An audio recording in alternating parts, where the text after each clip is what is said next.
Hola, bienvenidos al podcast de hoy del Centro Global de Investigación ALATRA. Mi nombre es Jonan y soy el presentador del programa de hoy. Los micro y nanoplásticos se detectan cada vez en más lugares, en el aire que respiramos, el agua que bebemos y los alimentos que consumimos. Sin embargo, los científicos todavía se enfrentan a uno de los desafíos más fundamentales en este campo. ¿Cómo podemos detectar y medir con precisión partículas que a menudo son demasiado pequeñas para verlas? Hoy nos acompaña el Dr. Balaji Rao, profesor adjunto de Ingeniería Civil, Ambiental y de la Construcción en la Universidad Tecnológica de Texas. El Dr. Rao está especializado en el destino y el transporte de contaminantes, es decir, en comprender de dónde proceden los contaminantes, cómo se desplazan por el medio ambiente y dónde terminan finalmente. Su investigación se centra en identificar y caracterizar micro y nanoplásticos en muestras ambientales complejas, como aguas pluviales, sedimentos y biosólidos. Además, nos ayuda a abordar una de las preguntas más importantes a las que se enfrentan los investigadores: ¿cómo podemos asegurarnos de que nuestras mediciones sean fiables? Hoy analizaremos los desafíos relacionados con la medición de micro y nanoplásticos, las vías que siguen estas partículas a través del medio ambiente y las nuevas tecnologías que podrían ayudarnos a comprender mejor sus posibles riesgos. Dr. Rao, bienvenido y muchas gracias por acompañarnos hoy. Gracias, John. Es un placer estar aquí. Antes de profundizar en el tema de los micro y nanoplásticos, me gustaría comenzar hablando de su propia trayectoria. Me gustaría saber cómo llegó al campo de la ingeniería ambiental y qué despertó su interés por comprender qué ocurre con los contaminantes una vez que entran en nuestro medio ambiente. Sí, es una excelente pregunta. Diría que, en mi caso, explorar la ingeniería ambiental y, de hecho, hacer un doctorado en este campo no fue un camino intencionado. Crecí en el sur de la India, en una gran ciudad llamada Chennai. Estudié ingeniería química y trabajé en una refinería de petróleo, concretamente en una refinería petroquímica que hoy es una de las mayores, o probablemente la mayor del mundo. Por tanto, nunca tuve la intención de dedicarme a la ingeniería ambiental. Mi primer contacto con los plásticos fue en aquella empresa petroquímica, donde había una planta de polipropileno que producía gránulos de este material. Sin embargo, nunca imaginé que acabaría trabajando en el campo de la ingeniería ambiental. Trabajé en la refinería durante unos 3 años y después decidí continuar con mis estudios superiores. Me trasladé al oeste de Texas, a la Universidad Tecnológica de Texas. Allí cursé un máster en Ingeniería Civil y posteriormente un doctorado también en Ingeniería Civil, pero especializado en Ingeniería Ambiental.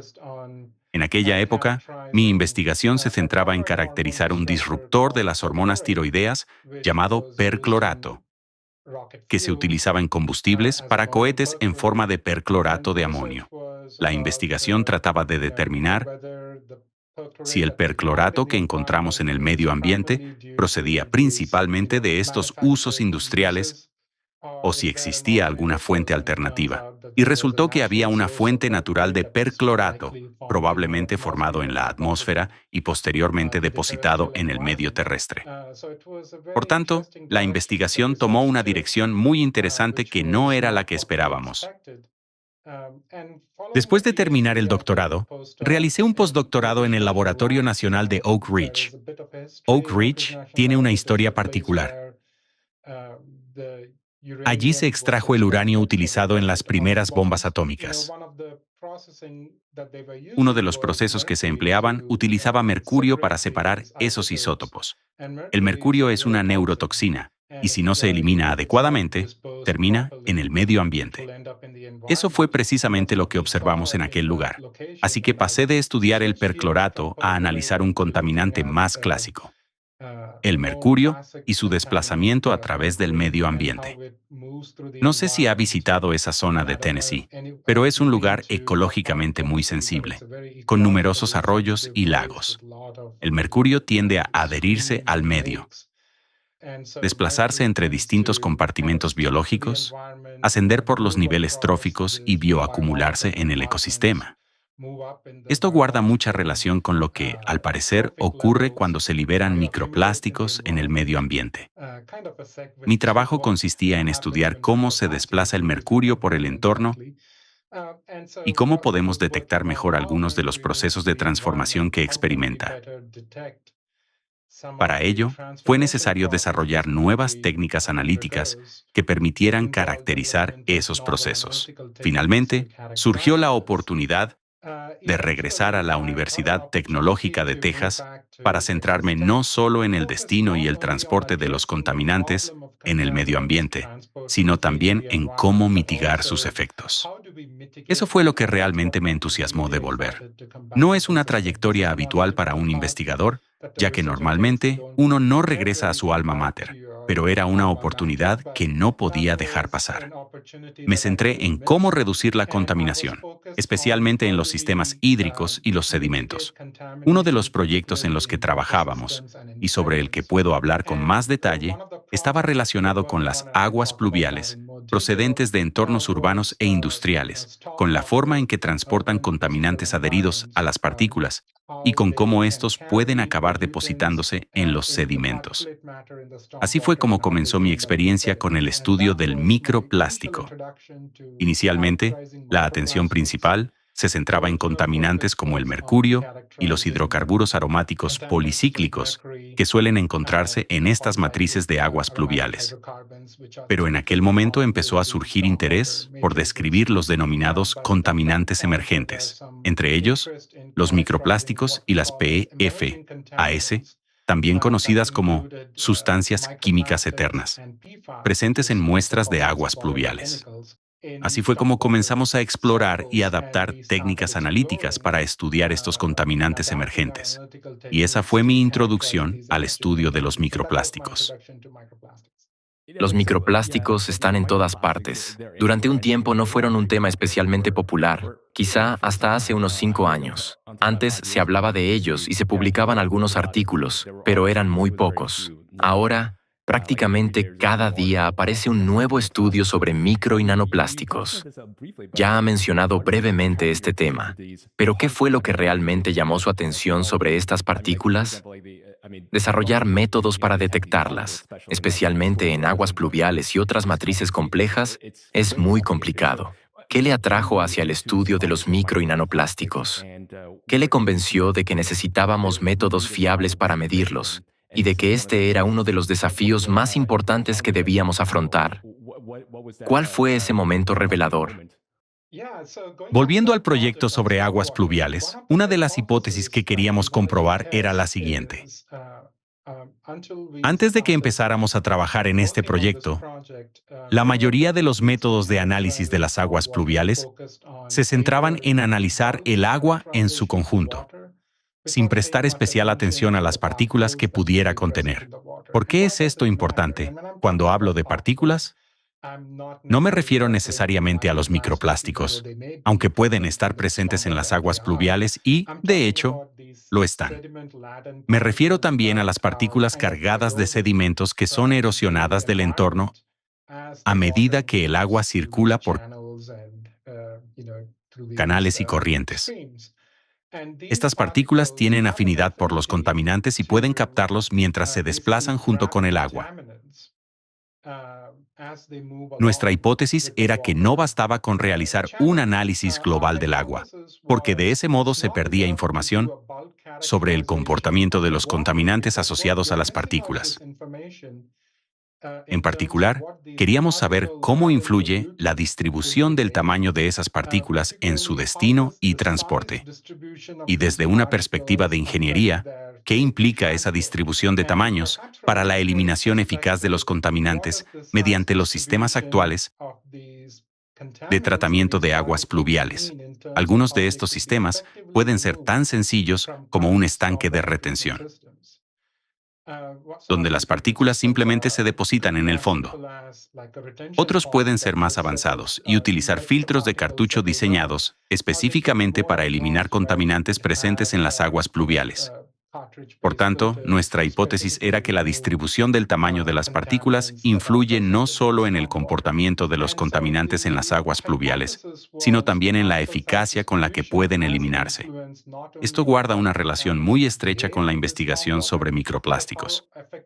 Los microplásticos no tienen un único tamaño específico, sino que aparecen en una amplia distribución de tamaños. posiblemente continua. Esto puede afectar tanto a la forma en que se desplazan por el medio ambiente como a la manera en que son eliminados por las tecnologías actuales. Es posible que estas tecnologías no hayan sido diseñadas específicamente para retirar microplásticos, pero aún así podrían eliminar una parte de ellos. En resumen, descubrimos que las partículas más grandes, normalmente superiores a 20 micras, tienden a ser eliminadas eficazmente por las medidas de control de aguas pluviales, independientemente de que se trate de microplásticos o de partículas de sedimento natural. Esa es la buena noticia. Pero también hay malas noticias, y es que los microplásticos más pequeños y posiblemente los nanoplásticos y otras nanopartículas probablemente no sean eliminados por estos sistemas de tratamiento. Por eso, debemos empezar a pensar en el desarrollo de sistemas de ingeniería más eficaces para retirar partículas de esos tamaños. Perfecto. Estamos hablando del tamaño de estas partículas. Y quizá este tema pueda resultar confuso para muchas personas. Se habla de micro y nanoplásticos. Antes de profundizar en ellos, empecemos por lo básico. Los términos microplásticos y nanoplásticos suelen mencionarse juntos, pero no se refieren exactamente a lo mismo, ¿verdad? Para nuestros oyentes que quizá no comprendan bien esta diferencia, ¿qué los distingue? Y, en segundo lugar, ¿por qué resulta más difícil detectar los nanoplásticos, que son más pequeños, que los microplásticos? Sí, la definición general de los microplásticos establece básicamente un límite superior y uno inferior. El límite superior está bien definido. Se considera microplástico cualquier partícula de plástico de 5 milímetros o menos. En cuanto a los nanoplásticos, técnicamente se considera nanoplástico cualquier partícula de menos de una micra, es decir, menos de 1000 nanómetros. Este tamaño es importante. Eso determina lo que podemos ver. Los microplásticos de mayor tamaño, desde alrededor de 1 milímetro hasta varias decenas o centenas de micras, sí pueden observarse. Por ejemplo, un cabello humano tiene un grosor aproximado de 100 micras. Sin embargo, cuando empezamos a analizar microplásticos más pequeños, por debajo de unas 10 o 20 micras, hasta llegar a los nanoplásticos, resulta cada vez más difícil verlos mediante técnicas de microscopía óptica. Además, para confirmar que realmente se trata de microplásticos, no basta con identificarlos visualmente. También necesitamos un método que nos permita afirmar: esto parece un microplástico y no una partícula de sedimento del entorno. Es similar al ejemplo que he mencionado sobre las aguas pluviales, donde la mayoría de las partículas presentes probablemente no sean micro ni nanoplásticos. Es, literalmente, como buscar una aguja en un pajar. Por tanto, estas partículas no solo son muy difíciles de ver, sino también de confirmar que son microplásticos.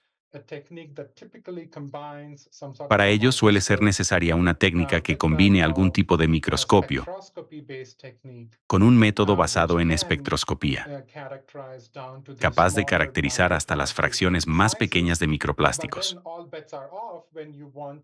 Pero cuando se intenta analizar partículas del tamaño de los nanoplásticos, algunas personas y organizaciones sitúan el límite inferior de los micro y nanoplásticos en 1 nanómetro.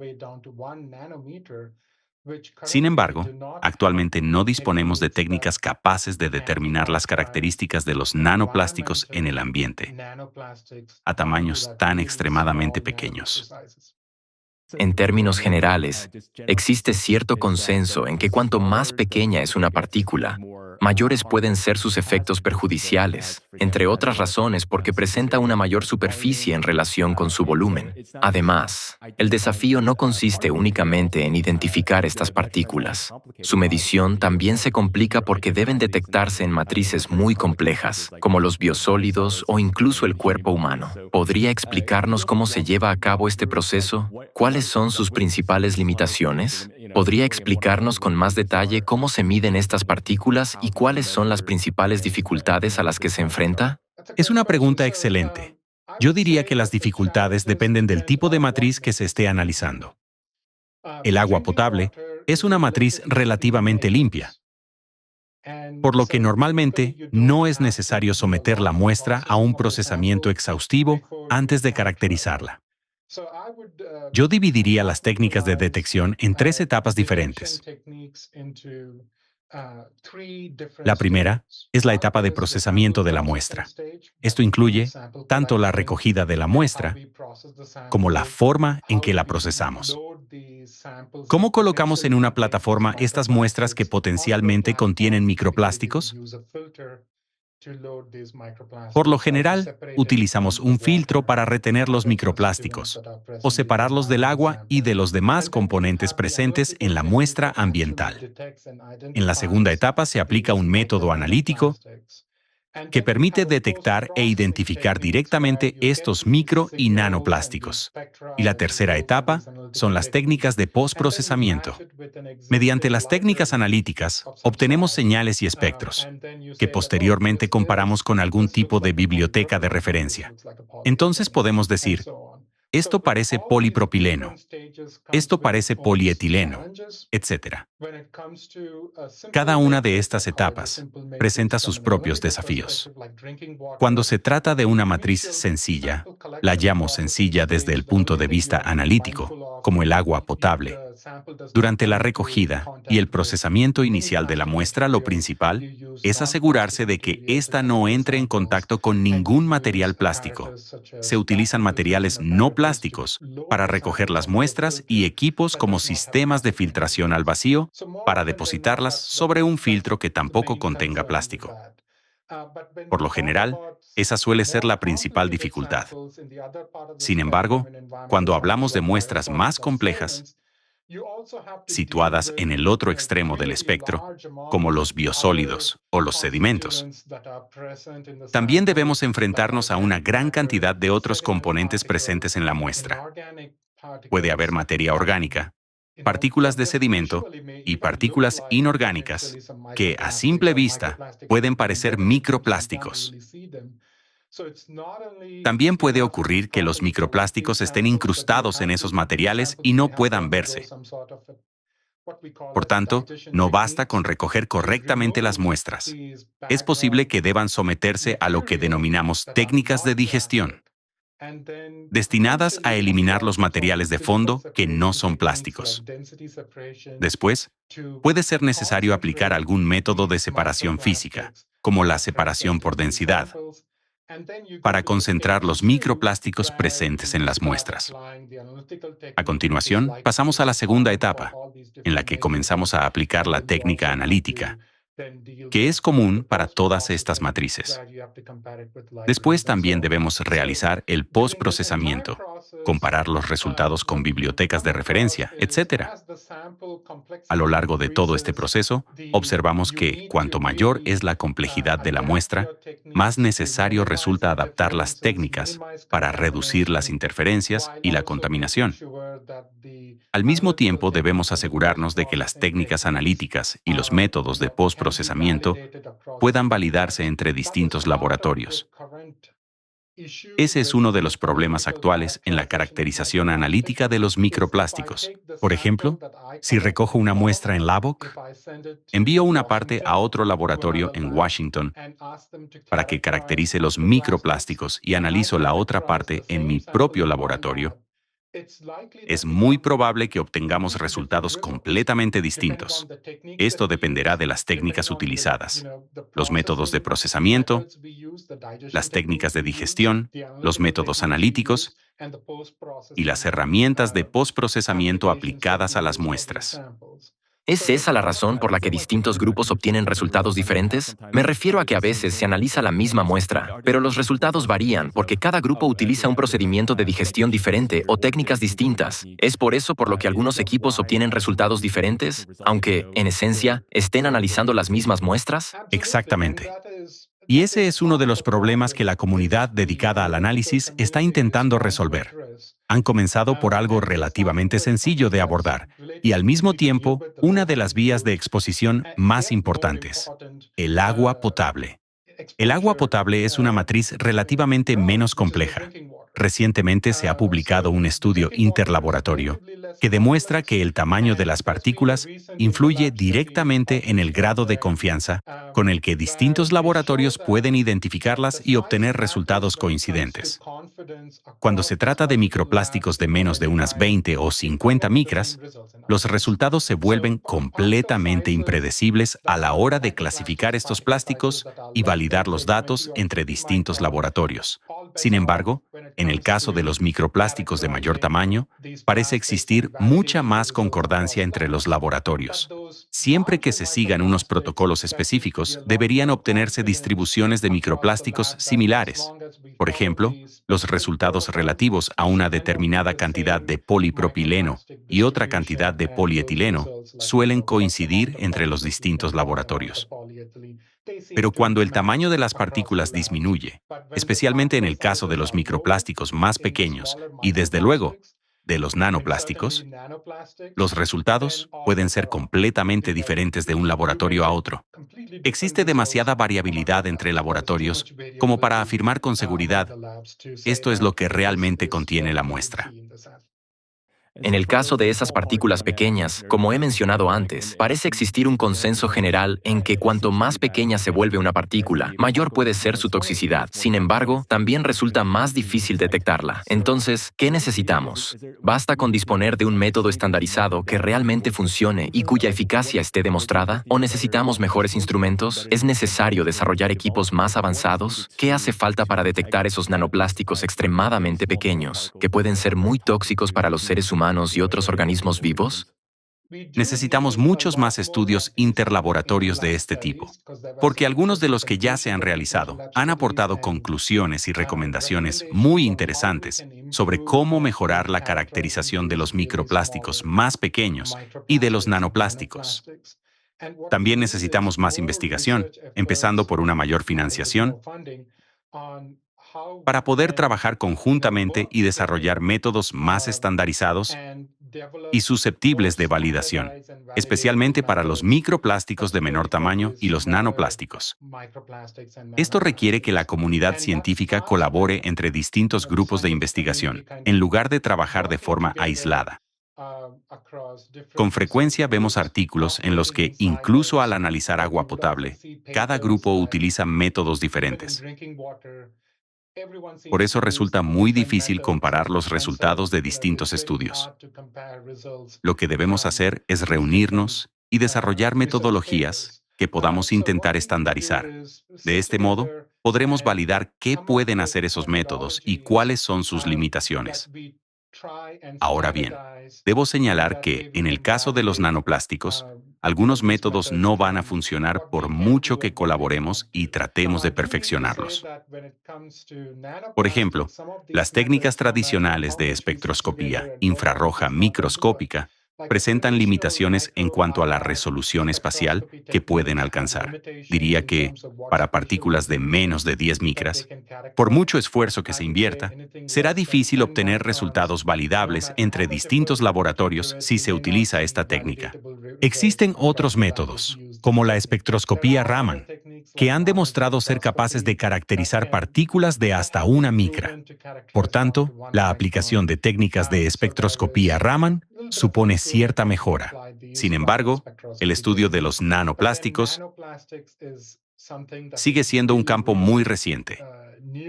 Y por el momento, no existe consenso sobre qué técnicas analíticas deben utilizarse para caracterizarlos.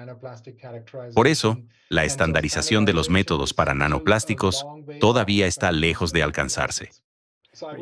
Diría que el objetivo más accesible para la estandarización durante los próximos 5 años Probablemente se encuentre en la escala de los microplásticos, posiblemente hasta una micra, si todos podemos ponernos de acuerdo.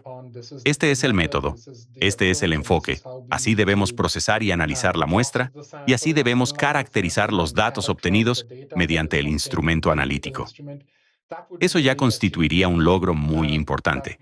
Pero si hablamos de nanoplásticos, creo que todavía estamos bastante lejos de conseguirlo. Perfecto. Gracias por compartir su experiencia sobre los métodos de medición. Ahora me gustaría pasar del tema de la medición al de analizar de dónde proceden los micro y nanoplásticos, cómo se desplazan y dónde terminan en el cuerpo humano. Quisiera hablar ahora de las vías de propagación de los micro y nanoplásticos. Cuando la mayoría de las personas piensa en la contaminación por plásticos, suele imaginar botellas y bolsas flotando en el océano, ¿verdad? Sin embargo, muchas de las principales fuentes de micro y nanoplásticos están relacionadas con actividades cotidianas de las que rara vez se habla. ¿Cuáles son algunas de las fuentes más importantes de micro y nanoplásticos que la mayoría de las personas quizá no identifica como contribuyentes significativos a este problema? Tiene razón. Entre las principales fuentes se encuentran, evidentemente, los materiales plásticos con los que entramos en contacto a diario. Cuando circulamos por la carretera, por ejemplo, vemos bolsas de plástico volando. Entonces uno se pregunta qué ocurre con esos materiales, ya que están diseñados para ser duraderos. Estos productos contribuyen de manera importante a la presencia de microplásticos en el medio ambiente. Entre las fuentes más comunes se encuentran los objetos de plástico de uso cotidiano, los envases, las bolsas y los materiales textiles. Esto es lo que denominamos las principales fuentes potenciales de microplásticos primarios y secundarios en el medio ambiente. Sin embargo, también existen fuentes menos evidentes. Una de ellas, en la que muchas personas probablemente no piensan, son los vasos de papel. Podríamos preguntarnos, ¿qué relación tienen los vasos de papel con el plástico? En realidad, para poder contener líquidos, necesitan llevar algún tipo de revestimiento plástico en su interior.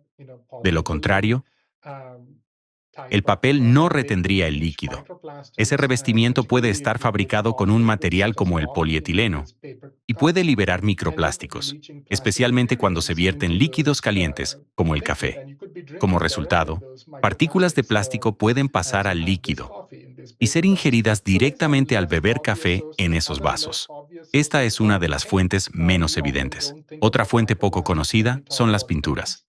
Normalmente no pensamos en microplásticos cuando hablamos de pintura, pero muchas pinturas contienen una cantidad significativa de materiales plásticos. De hecho, un artículo reciente señalaba que las pinturas han sido poco estudiadas como fuente de microplásticos, aunque pueden contenerlos en proporciones porcentuales considerables, ya que, en cierto modo, se fabrican incorporándolos, especialmente en el caso de las pinturas solubles en agua. Por eso, es perfectamente posible que durante su aplicación, su envejecimiento normal y el desgaste liberen microplásticos al medio ambiente. Sin embargo, esta contribución todavía no se ha evaluado de forma adecuada. Cuando hablamos de las fuentes de microplásticos, solemos comenzar por lo más evidente, los objetos de plástico que podemos ver a simple vista y que tendemos a considerar las fuentes principales. Pero también existen fuentes ocultas, como los vasos de papel y las pinturas, cuya contribución debemos estudiar con mayor profundidad. En última instancia, cuando analizamos los efectos de los microplásticos, hablamos de cómo pueden afectar a nuestra salud. Por eso, estas fuentes menos evidentes pueden representar una vía de exposición muy importante, especialmente mediante la ingestión. Una bolsa de plástico abandonada en el medio ambiente puede liberar una gran cantidad de microplásticos en la zona donde se encuentra, pero quizá no entremos en contacto directo con ellos. En cambio, un vaso de papel puede contener una cantidad menor de microplásticos, pero nosotros entramos en contacto directo con ellos al beber. En otras palabras, no solo importa la cantidad total de microplásticos que una fuente libera al medio ambiente. La forma en que entramos en contacto con esas distintas fuentes es igual de importante. o incluso más cuando evaluamos sus posibles efectos. Sí, está señalando que existe una fuente de micro y nanoplásticos, pero estas partículas no permanecen en un solo lugar. Se desplazan, circulan y terminan llegando a todas partes. Para nuestros oyentes, ¿podría explicarnos cómo se mueven los micro y nanoplásticos a través del aire, el suelo, el agua y los sistemas de aguas residuales, incluidas las aguas pluviales y los biosólidos? ¿Cómo terminan llegando al organismo humano? En cuanto a las vías de exposición humana, ¿cuáles están bien establecidas? Sabemos, por ejemplo, que podemos inhalar e ingerir microplásticos. ¿Y qué otras vías todavía no están suficientemente demostradas o no se conocen bien? En resumen, ¿podría describirnos todo ese recorrido? Una vez que el plástico se libera, ¿cómo viaja por el medio ambiente y cómo acaba llegando hasta nosotros? Sí, son excelentes preguntas. Intentaré dividir la respuesta en varias partes para explicar cómo se desarrolla este proceso. Cuando hablamos del destino y el transporte de los contaminantes en el medio ambiente, no solo de los plásticos, sino de los contaminantes en general, son importantes tanto sus características físicas como químicas. En este caso, hablamos de las características de las partículas de microplástico. ¿Qué entendemos por características físicas? Una de las principales, sobre la que ya hemos hablado mucho, es el tamaño. Es lógico suponer que cuanto menor sea la partícula, más ampliamente podrá dispersarse por el medio ambiente. Esto también puede significar que se diluya más, pero permite comprender hasta qué punto puede extenderse su impacto. Las partículas de mayor tamaño probablemente no se desplacen por el entorno con tanta facilidad como los microplásticos más pequeños y los nanoplásticos. También debemos considerar la densidad de las partículas. En los entornos acuáticos o sedimentarios, cuanto mayor sea su densidad, más probable será que terminen depositándose en los sedimentos. Quizá nosotros no entremos en contacto directo con ellas, pero los organismos bentónicos y los peces que se alimentan en esos ecosistemas pueden empezar a acumular micro y nanoplásticos. Y si consumimos esos peces, podemos quedar expuestos indirectamente a esas partículas. Los microplásticos de menor densidad, en cambio, pueden llegar directamente a las fuentes de agua potable, porque flotan y se desplazan con facilidad entre distintos compartimentos acuáticos. Algunos de ellos pueden atravesar los sistemas de tratamiento de agua potable y terminar saliendo por el grifo. De este modo, pueden llegar al agua que consumimos. Por tanto, la densidad también desempeña un papel importante. Después están las características químicas. Entre ellas se encuentra la hidrofobicidad de los plásticos.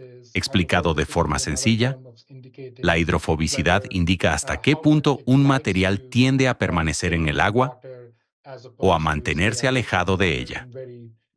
Esta propiedad determina si las partículas de plástico son más adherentes y tienden a pegarse a otras partículas mientras se desplazan por el medio ambiente, o si son menos adherentes y permanecen suspendidas en el agua. Como he mencionado antes, esto da lugar a distintas formas de transporte ambiental y, en consecuencia, a diferentes vías de exposición. Recientemente, también se presta mucha atención al envejecimiento de los microplásticos. A medida que permanecen en el medio ambiente,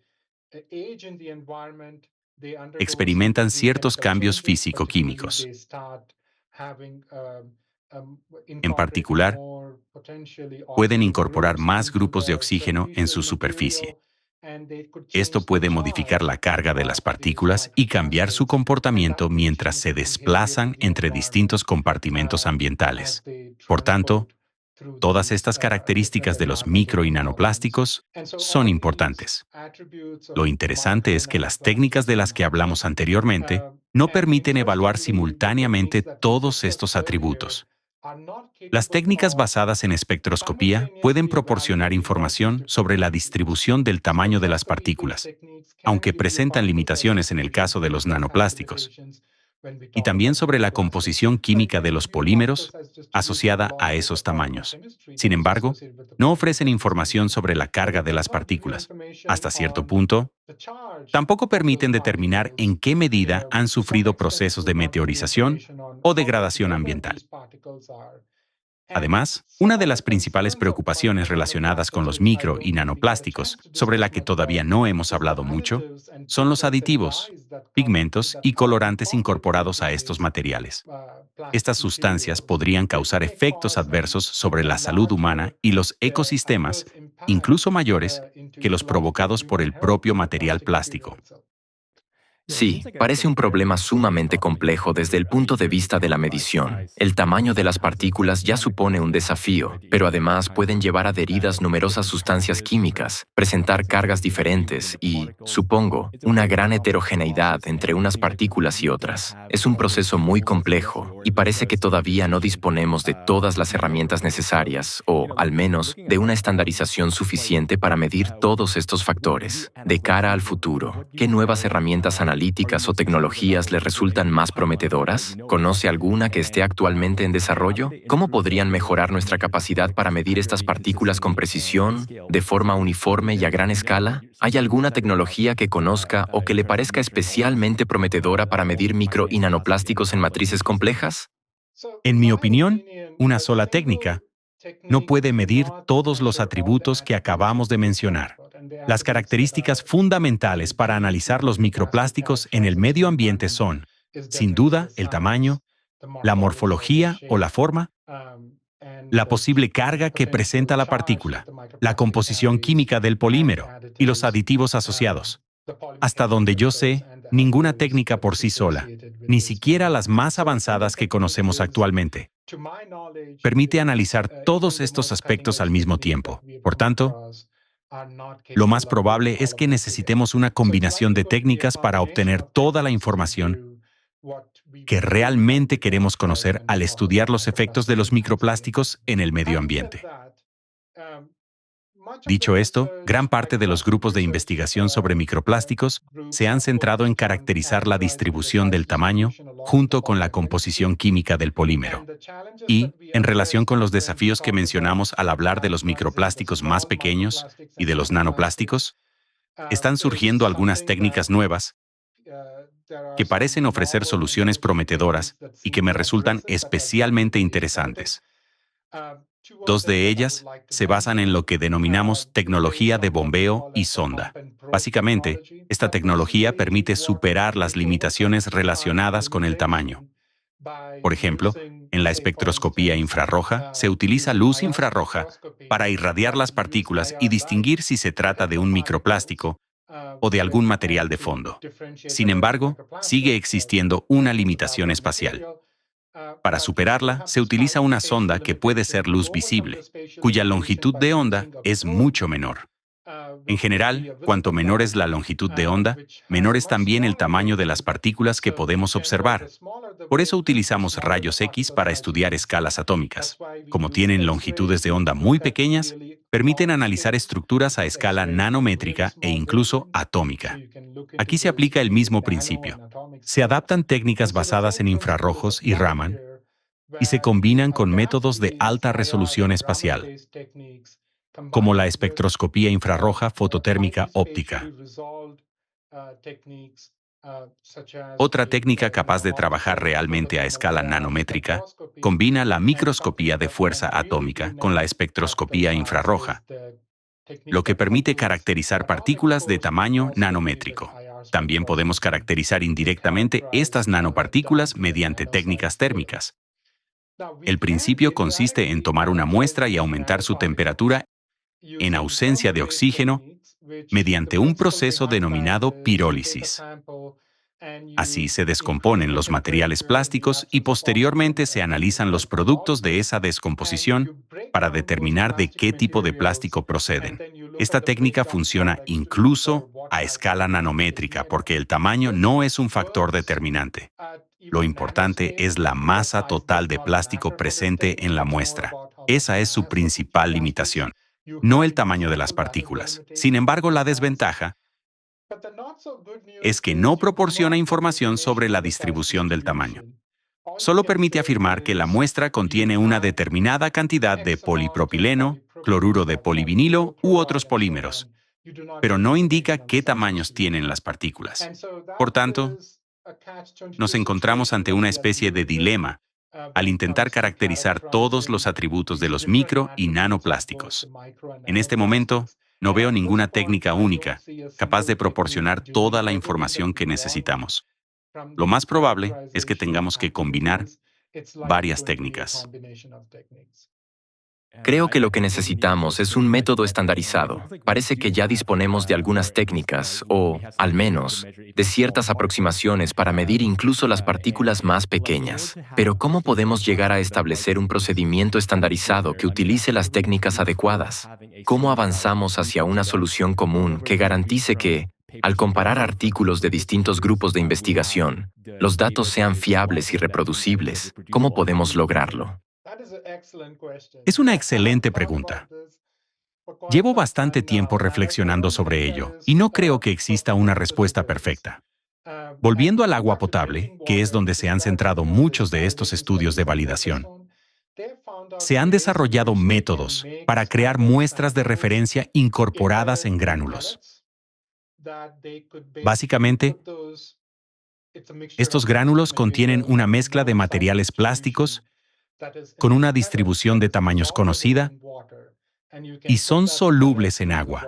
Se introduce el gránulo en el agua y así se crea una muestra que contiene una mezcla conocida de microplásticos.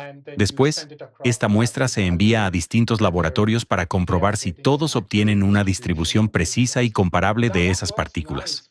Para una matriz como el agua potable, este método funciona muy bien. Sin embargo, cuando hablamos de matrices más complejas, como biosólidos y sedimentos, o de muestras biológicas humanas o tejidos de peces, creo que todavía no hemos llegado al punto de disponer de un material de referencia estándar.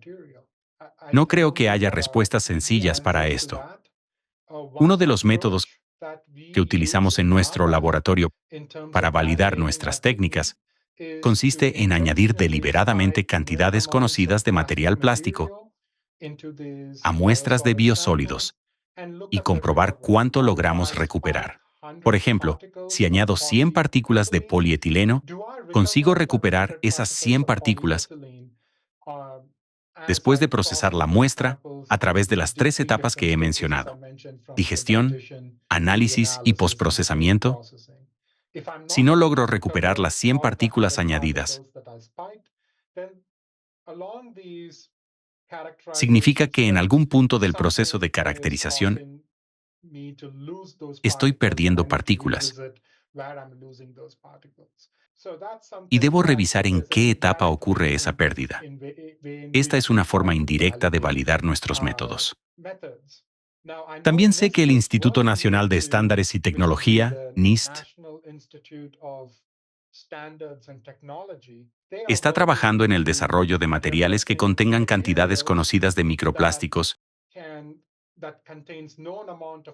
y que reproduzcan las características de distintas matrices ambientales.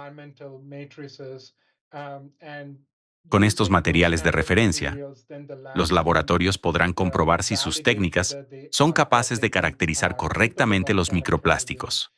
Hasta donde sé, este trabajo todavía está en desarrollo, pero cuando esos materiales estén disponibles, creo que serán de gran ayuda para toda la comunidad científica dedicada al estudio de los microplásticos.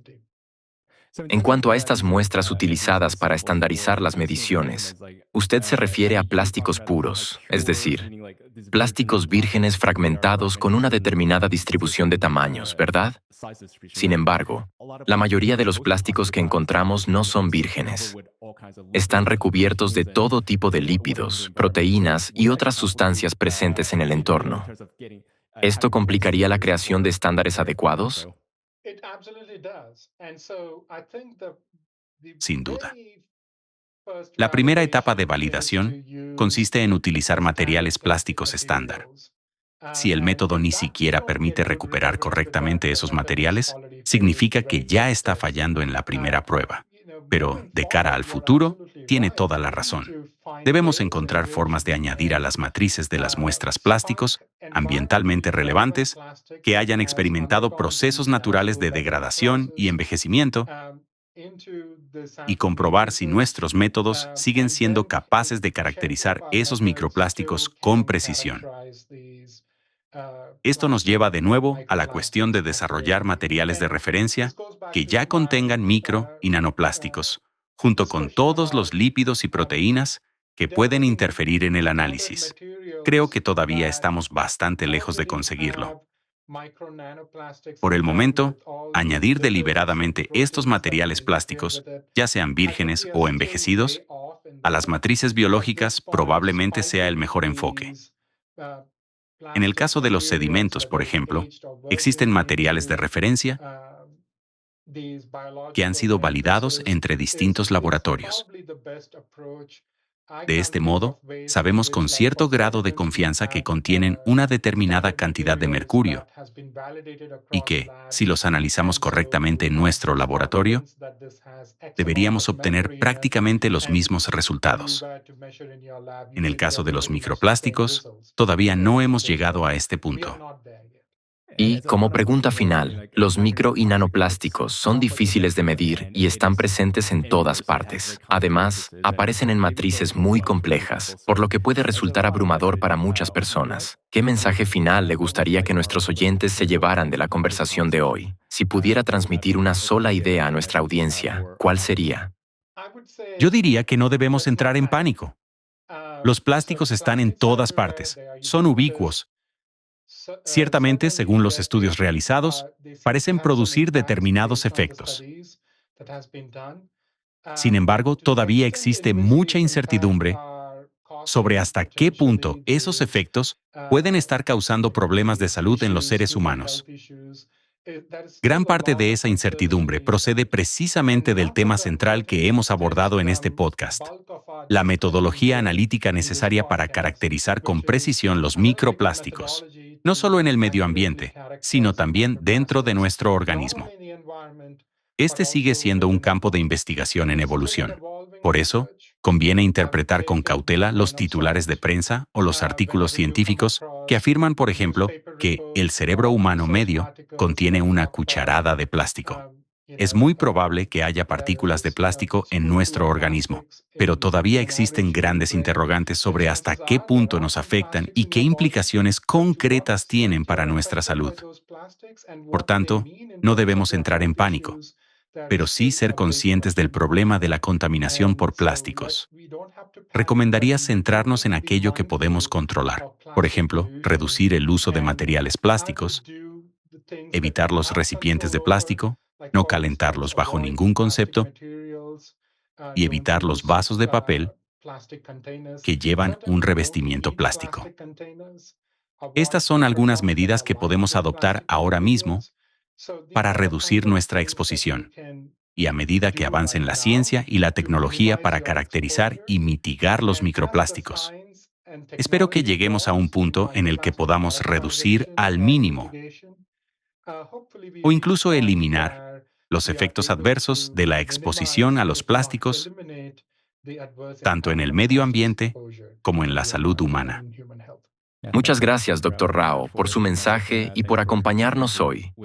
Nos ha ayudado a comprender uno de los mayores desafíos relacionados con los micro y nanoplásticos: cómo detectar y caracterizar con precisión estas diminutas partículas a medida que se desplazan por el medio ambiente y terminan llegando hasta nuestras células. Muchas gracias, Dr. Rao. Muchas gracias. Agradezco el tiempo dedicado a realizar este podcast. Muchas gracias de nuevo. Y a nuestros oyentes, gracias por acompañarnos. Para quienes deseen profundizar en el tema de hoy, en la descripción encontrarán enlaces al trabajo del Dr. Rao, así como al informe del Centro Global de Investigación Alatra, titulado Nanoplásticos, análisis sistémico de los riesgos para la salud humana, los ecosistemas y el medio ambiente. Gracias por escucharnos. Hasta la próxima.